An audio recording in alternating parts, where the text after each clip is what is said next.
Tennessee Tech head coach Bobby Wilder, the team 52-28 winners at Lindenwood this past week. They are home. They're going to host Southeast Missouri this Saturday. So, Coach, some thoughts about your team, and we'll go to some questions. The philosopher Mike Tyson once said, everybody has a plan until they get punched in the mouth. And we got punched in the mouth at Lindenwood. This first game, we didn't score on the opening drive. As a matter of fact, we didn't score in the first quarter. We were down 7-0 and found a way to battle back. The weather, just tough on both teams. We had a 60-minute delay in the second quarter. Then we had a 90-minute delay in the fourth quarter. We didn't get home till 3 a.m. Sunday morning, and it was a battle. They played really good football. Good job by Jed, his staff. They had good scheme. Nate Glantz was exceptional in this game. Their quarterback, I believe, Nate Glantz and our quarterback Keikoa Vesperis are two of the top 10 quarterbacks in the FCS, and Nate played sensational. And this was a close game coming out of, Kyle, the last delay. We had the 90-minute delay with 10 minutes to go in the fourth. We were up 38-28, and then we scored two touchdowns to win 52-28. But good opponent, good scheme, proud of our players, the way we handled a lot of adversity and getting punched in the mouth in a bunch of different ways. What do you do during those delays to keep the team loose and ready to go when you go back? We have a system that we adhere to, because this is our third bad weather game this year. We had one last year. We played at Middle Tennessee, had a 3-hour delay. So we have a system in terms of what we do when they stretch, or if we're going to be an extended delay, taking the pads off, what we do nutritionally, hydration, meeting with coaches, just try to keep them active mentally and physically. Do the coaches stretch too during the delays? Yeah, we definitely needed to stretch. Well, let's talk about the rushing. 311 yards rushing this week. So another great performance there by everything involved in that rushing attack. Yeah, very excited with the offensive line, how they performed. We had a couple of our backup ones that stepped into this game and played well. What we're finding is that the ability to share the ball right now in the backfield, and then the ability for Keikoa Vesperis to add to the run game. This is his third straight game being over 70 yards in net rushing in the game, along with a touchdown. He had a big touchdown in the second quarter that got us going, ignited our sideline. Quintel Quinn is leading the nation in yards after contact. He had 16 carries for 135 yards, and the big one that put it away at the end, the 58-yarder. And Kadarius Jennings is, they've each scored 7 touchdowns. Kadarius was 14 for 85 with a touchdown. So the balance we have, the number of players that can run it, it's helped us maintain being a balanced offense and really being able to run the ball efficiently every game this year. I don't know if it was 2 weeks ago or 3 weeks ago, we talked about Noah Robinson. He now has 6 touchdowns, which is tied for the most. He just seems to make some big plays for you all the time.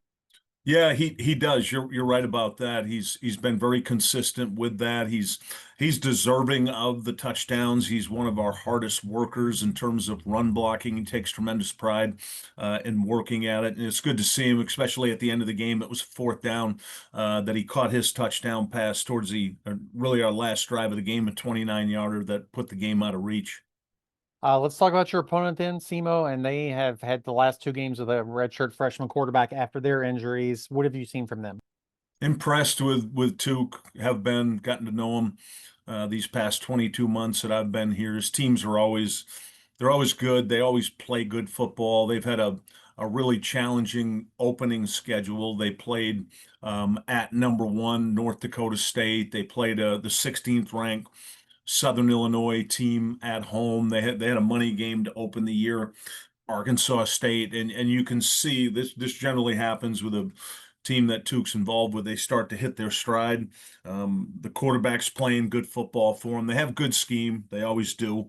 In all 3 phases, and very impressed with what they've done the last 2 weeks, winning the league game. And it's exciting to be playing another game that's got, first place implications in it. We're undefeated. They've got 1 loss. We remember how badly they beat us last year at their place, 34-3. And it's exciting to play in these games when you get towards the end of October. As you mentioned that you're in first place by yourself. There's a bunch of teams with 1 loss though, which I guess is not unique, but there's a bunch of teams looking when they face you later in the year. Can you just talk about, I guess, that tightness in the standing?